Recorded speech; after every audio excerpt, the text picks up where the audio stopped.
What is up, guys? EJ here, back with another video, and today it's going to be my DVD collection for 2016 and the James Bond section. Obviously this section is arranged a little bit differently than the others. It's arranged chronologically for obvious reasons. So starting off, up first we have Dr. No from 1962. A film directed by Terrence Young, who directed a number of the early James Bond films. Of course, Sean Connery's first foray as 007, fantastic. Ursula Andress as the original Bond girl, Honey Rider, and Joseph Wiseman, really good as Dr. No, of course. Okay, up next we have From Russia With Love from 1963. Fantastic Sean Connery Bond, my second favorite Sean Connery film, Sean Connery Bond film. Yeah, Robert Shaw, one of my favorite actors, fantastic as Grant. The fight between he and Bond on the train is just really good stuff. Daniela Bianchi, really good as Tatiana in this film. Lotte Lenya as Rosa Klebb. The woman with the pointed shoe, really good stuff. Some great scenes in this movie. The fight at the gypsy camp. Yeah, just love From Russia With Love. Alright, up next we have Goldfinger from 1964. Film directed by Guy Hamilton. My all-time favorite James Bond film. And one of my all-time favorite films, period. Love everything about this film, especially the first half of the movie. Every scene I think is perfect. Gert Phobe as Goldfinger, just fantastic. And of course Anna Blackman as Pussy Galore, one of the great Bond girl names of all time. Harold Sakata as Oddjob, just fantastic. Henchman, the Aston Martin DB5, it's got my favorite Q moment, played by the great Desmond Llewellyn. And my favorite Moneypenny moment, Lois Maxwell. Just fantastic. Love everything about Goldfinger.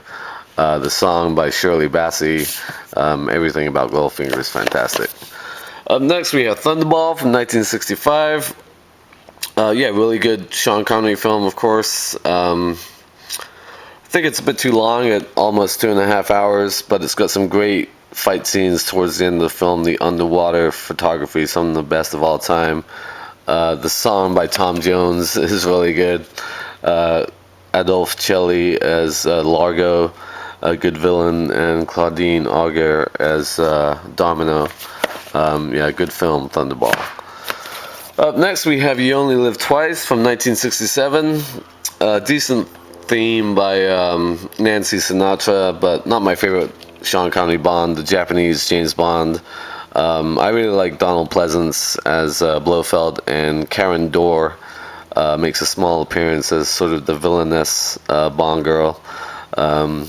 Helga is her name in the film.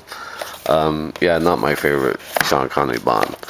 Up next we have On Her Majesty's Secret Service from 1969. George Lazenby's only appearance as James Bond. Definitely the weakest actor to ever play Bond.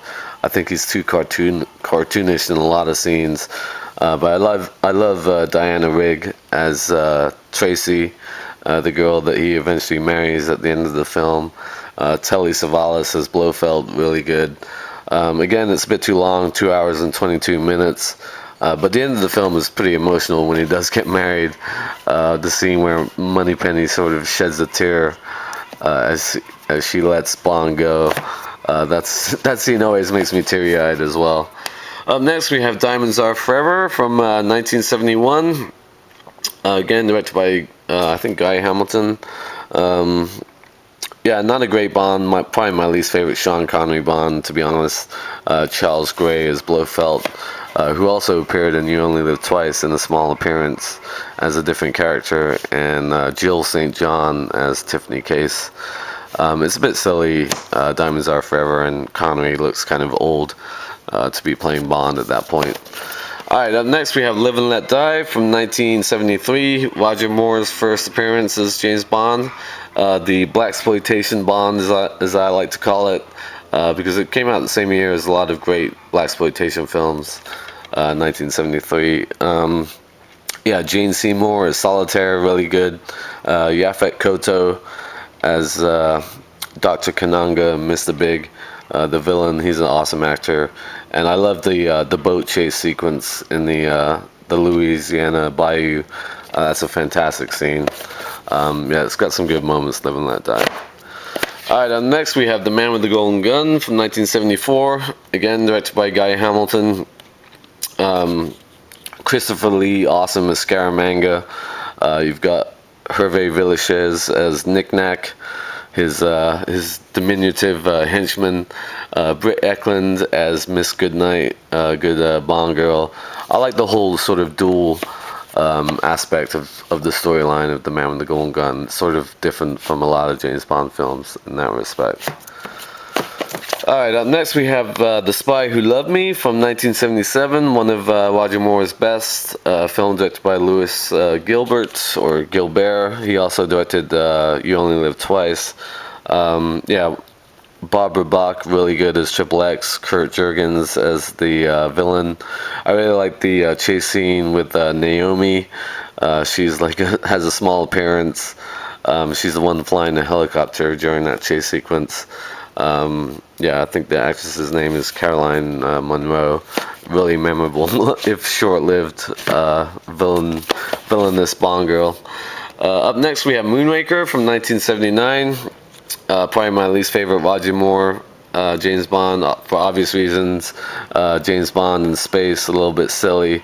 But yeah, the first half of Moonraker is a really good-looking film. Hugo Drax, played by Michael Lonsdale. Not my favorite villain, to be sure, but I like Holly Goodhead, played by Lois Chiles. Yeah, Moonraker is not great. Alright, up next we have For Your Eyes Only from 1981. Film directed by John Glenn, who basically directed all the Bond films in the 80s. Yeah, sort of a return to a traditional spy story. Carol Bouquet, really good as Elektra, and Donald Glover, really good as a villain. Just a good, solid Bond film, For Your Eyes Only. Alright, up next we have Never Say Never Again from 1983, the unofficial Bond film of that year. Directed by Irwin Kershner. Sean Connery looks really old in this film. It's funny, he has sort of dark hair on the cover here, but he pretty much has gray hair throughout the movie in this film. Kim Basinger as Domino, and the great Barbara Carrera as Fatima Blush, really great Bond villain. Klaus Maria Brandauer, really good as well. It's a remake of Thunderball, so again, it's too long in my opinion. Sort of an unnecessary film if you ask me, but there was a big squabble about the rights to Bond at the time or whatever, and that's why we had that film. The official film of that year, Octopussy, is my favorite Roger Moore film. Fantastic movie, love everything about it. Maud Adams as Octopussy herself. She appeared in The Man with the Golden Gun as Scaramanga's girlfriend briefly. Louis Jourdan, fantastic as the villain. It's got my favorite all-time scene in any Bond film is when Roger Moore diffuses the bomb in the circus. I think the intensity of that scene is just fantastic, and I love that moment from that film. I also like the guy who plays the Russian general. What's his name? Good actor. I forget his name. He plays Orlov in this film. Steven Berkoff, that's it. Yeah, he appeared in like Beverly Hills Cop movies in the 80s, and he's really good as the Russian general in that film as well. Alright, up next, I'm skipping one. I put it back in the wrong place. Let's get this right. I'm skipping a whole bunch here. It's all out of freaking order. Alright, let me do some house cleaning here. Alright. A View to a Kill, 1985. Yeah, Roger Moore's last appearance as Bond. Yes, he looks old. I think he's 50 when he played Bond in this film. But I love this movie. It's one of my favorite Roger Moore films. Christopher Walken, wonderful as Max Zorin. I like Tanya Roberts. You've got Grace Jones as Mayday. Fantastic settings in this film. You've got the Eiffel Tower in Paris. and then the chateau in France is beautiful, and then all the scenes in San Francisco, especially the finale at the top of the Golden Gate Bridge, just fantastic. So yeah, I'm a big fan of View to a Kill, and I love the song as well by Duran Duran. It's a great song. All right, up next we have License. Oh God. Up next we have The Living Daylights from 1987. I'm falling apart here. Yeah, Timothy Dalton's first go as James Bond, sort of a more traditional Bond, as Ian Fleming wrote him, especially after Roger Moore, who was known for his sort of comedy or comedic portrayal of Bond. I don't love this film. I don't love the Timothy Dalton Bonds, but I like the cast in this. John Rhys Davies as Pushkin, Jerome Krabby, Marion Dabo as the Bond girl, Joe Don Baker. Yeah, it's kind of a mess if you ask me, but it's an interesting storyline with the whole Russians against Afghanistan war. Very relevant today, obviously. Alright, up next we have License to Kill from 1989. Again, directed by John Glenn. All of these Bonds in the 80s were directed by John Glenn. Yeah, Robert Davi as Sanchez is a good villain. You've got Benicio del Toro as Dario. Carrie Lowell as the Bond girl, not very memorable at all. Talisa Soto in the film as well. I just don't like this Bond. It's kind of an ugly. It's got some tough scenes, especially when Felix gets eaten by the shark. That's a scene that really puts me off on this Bond film, especially on his wedding day at the beginning of the movie. But yeah, there you have it, License to Kill. Alright, up next we have Goldeneye from 1995, film directed by Martin Campbell. Pierce Brosnan's first go as Bond, and in my opinion, his best Bond movie. One of the best Bond movies, period. Just fantastic. Sean Bean, really good as 006, Alec Trevelyan. Isabella Scorupco as the Bond girl, I thought was pretty good. Famke Janssen as Xenia on the top, fantastic. It's got so many great scenes. The action scenes are incredible, and the storyline just moves at a good pace. You've got great appearances by Robbie Coltrane. I love the appearance by Minnie Driver in the nightclub singing Stand By Your Man. Judi Dench, of course, her first film is M. Samantha Bond is Moneypenny. Yeah, Goldeneye is just fantastic, and of course it was helped by the video game on N64, which I used to play. It used to have Goldeneye was a fantastic video game accompanying a great film. Alright, up next we have Tomorrow Never Dies from 1997, probably my least favorite of the Pierce Brosnan era. Yeah, not really a fan of Terry Hatcher. Michelle Yeoh, pretty decent, kicks a lot of ass in this film. But I think Jonathan Pryce is really terrible as the villain. There's just some moments involving him that make me cringe in this movie. It's good. It moves at a good pace. Tomorrow Never Dies. And I love the song by Sheryl Crow. But yeah, Tomorrow Never Dies, definitely not one of my favorites. Alright, up next we have The World Is Not Enough from 1999. Again, I love the song by Garbage. Garbage is one of my favorite bands of the 90s. I love Shirley Manson, everything she does, and it's a good song. The Bond film itself, not great. Of course, Denise Richards as Christmas Jones. Kind of laughable character. I don't love Sophie Marceau as Electra King. Robert Carlyle as Renard. Okay villain, but I like it a little bit better than Tomorrow Never Dies. Okay, last of the Pierce Brosnan era, we have Die Another Day from 2002, film directed by Lee Tamahori. Yeah, not a fan of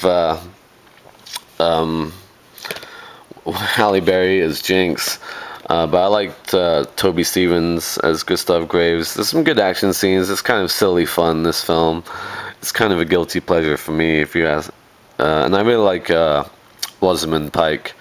I like her character in this film a lot. But yeah, I know people kind of hate on Die Another Day, but I enjoy it.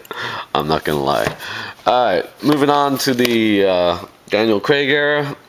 Casino Royale from 2006. Yeah, Martin Campbell directed this. No surprise that it's just as on par with GoldenEye, even though I like GoldenEye a lot more. I don't love Daniel Craig as Bond. I've said that numerous times. I just didn't love the direction they took the character. But yeah, this is a good film, even though if it's a little overblown. Ava Green really good as the Bond girl. Mads Mikkelsen as the villain. It's got some good scenes. Jeffrey Wright as Felix Leiter is a good choice for that character. And as somebody who used to play a lot of Texas Hold'em poker, I'm kind of disappointed that the poker scene is like an hour long and they only play like 4 or 5 hands at tops. There's a lot of stuff going on in that poker scene. Alright, up next we have Quantum of Solace from 2008. Without a doubt my least favorite Bond. It feels like a rushed sequel to Casino Royale. It's very short for a Bond film, like barely 140 minutes. 106 minutes, that's barely over an hour and a half, which is the villain played by Matthew Almaric, who plays Green. Really forgettable. Didn't like Olga Kurylenko as the Bond girl. I just don't love this film at all. I think it's quite terrible. From terrible to awesome, we have Skyfall from 2012, directed by Sam Mendes. Just fantastic. I absolutely loved Skyfall. Yeah, making Judi Dench the Bond girl in this film was a brilliant move, because she is the Bond girl in this movie. A fantastic end for her character. Javier Bardem as the villain was fantastic. The movie looked incredible. In my opinion, the best looking Bond film ever made. Loved the song, of course, by Adele. Adele is a fantastic artist and a big fan of hers. Everything about Skyfall was just fantastic. The action scenes, the opening. Yeah, Skyfall was brilliant, and it's probably... I'd probably make it my 3rd favorite Bond film behind Goldfinger and Octopussy. And last but not least, we have Spectre from 2014. Again, this sort of felt like a sequel to Skyfall, which is kind of a shame because there's some good people in this movie. Of course, Christoph Waltz as Blofeld. You've got Léa Seydoux as the Bond girl, but I really don't remember much about it, to be honest. Yeah, the opening scene in Mexico City was good on the Day of the Dead festival. But beyond that, it just kind of meanders a little bit. I like Ben Whishaw as the new Q and Naomi Harris as Moneypenny. Joseph Fiennes as the new M. But yeah, after Skyfall, Spectre was kind of a disappointment, I'm not gonna lie. So that is my Bond films, but that's not the last I'm gonna show you of my James Bond section, because up here I have my little Bond display. Features my Ultimate Collector's the Ultimate Editions. There's 4 volumes that has the first 20 Bond films on them. When I watch James Bond, these are the ones I watch. Here's the other 3 and 4, and then of course I've got my die-cast Aston Martin DB5 from Goldfinger, and I've got the tarot card set from Live and Let Die. I love the tarot cards from Live and Let Die, so I felt like I had to get that. And I also got a James Bond encyclopedia up here. I don't want to pull it out because probably the whole thing will fall apart. And just a couple EWs, Bond 50 or whatever. That's what these are. So yeah, that is my James Bond section. Thank you for watching as always, and up next will be my Mafia section. So thank you for watching, and until next time, I'll see ya. Bond. James Bond.